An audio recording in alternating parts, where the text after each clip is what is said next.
কত টাকা লাগবে আপনাদের? কতটা সময় ক্ষমতায় থাকতে চান? এক পা কবরে চলে গেছে, এখনো ক্ষমতা হোল্ড করতে চান কেন? এরপর যদি আমার হাওয়া মাওয়া ভাঙ্গে দেয় তখন কি আমারও এই অবস্থা হবে? এতদিন শুধু সরকারি কর্মচারীদেরই হাতিয়ার দেওয়া হতো, এখন যারা ইলেকশনে পার্টিসিপেট করবে এবং তারাও যদি হাতিয়ার চায় তাদেরও হাতিয়ার আমরা লাইসেন্স তাদের আমরা দিব।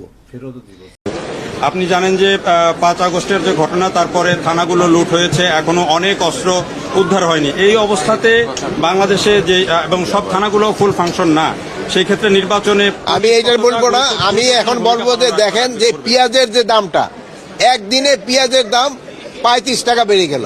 এটা কিভাবে সম্ভব? এটা এই যে ধরেন যে মোবাইলের যুগে এই কার সাথে কিন্তু পেঁয়াজের দাম বেড়ে গেছে। এই জন্য আমাদের এবার হয়তো পেঁয়াজ অত আমদানি করার প্রয়োজন হতো না, কৃষকরা কিন্তু একটা ভালো পেঁয়াজ উৎপাদন করছে, তারপরে আমাদের আমদানির অনুমতি দেওয়া হচ্ছে। আপনারা এইগুলির দিকে খেয়াল রাখতে হবে। পেঁয়াজের দাম 70 টাকা এই মুড়ি পেঁয়াজ, আর যেটা নিয়ে ওই আগের পেঁয়াজ যে ওইটা 80 টাকা না আসে পর্যন্ত আমরা পেঁয়াজ ইম্পোর্ট করতে থাকবো। আমি প্রধান উপদেষ্টাকে প্রশ্ন করতে চাই, ডক্টর মোহাম্মদ ইউনূস, আপনাকে প্রশ্ন করছি, স্বরাষ্ট্র উপদেষ্টা যে কর্মকাণ্ডগুলো করছেন আপনি কি তাতে সন্তুষ্ট?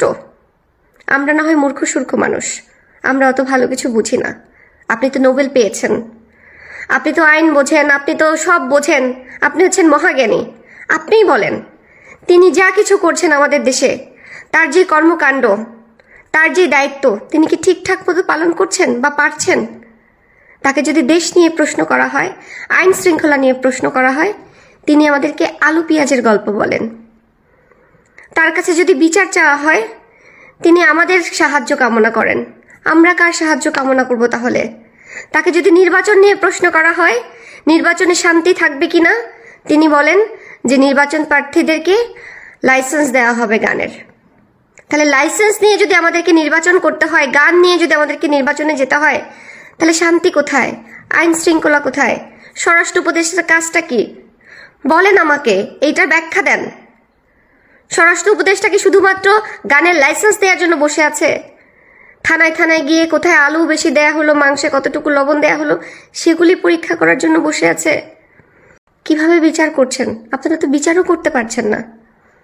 আপনারা আমাদেরকে কি ভুলভাল বোঝাচ্ছেন? আমরা এই দেশে শান্তি চেয়েছিলাম, গণতন্ত্র চেয়েছিলাম, আপনাদেরকে বসিয়েছিলাম। এতগুলো ভাই বোন মরে গেছে, এতগুলো রক্তের উপরে আপনারা বসেছেন, আপনাদের কি দায়িত্ব নাই? আপনারা কি করতে চান আমাদের দেশটাকে? কত টাকা লাগবে আপনাদের? কতটা সময় ক্ষমতায় থাকতে চান? এক পা কবরে চলে গেছে, এখনো ক্ষমতা হোল্ড করতে চান কেন? নির্বাচন হচ্ছে না, বাংলাদেশে মব হচ্ছে, এই সমস্ত কিছু ঠেকানোর দায়িত্ব কি জনসাধারণের? আপনাদের না? আপনাদেরকে তাহলে আমরা কেন বসিয়েছি? উত্তর দেন। এই প্রত্যেকটা জিনিসের উত্তর আপনাকে দিতে হবে, আপনি বাধ্য এগুলোর উত্তর দেওয়ার জন্য।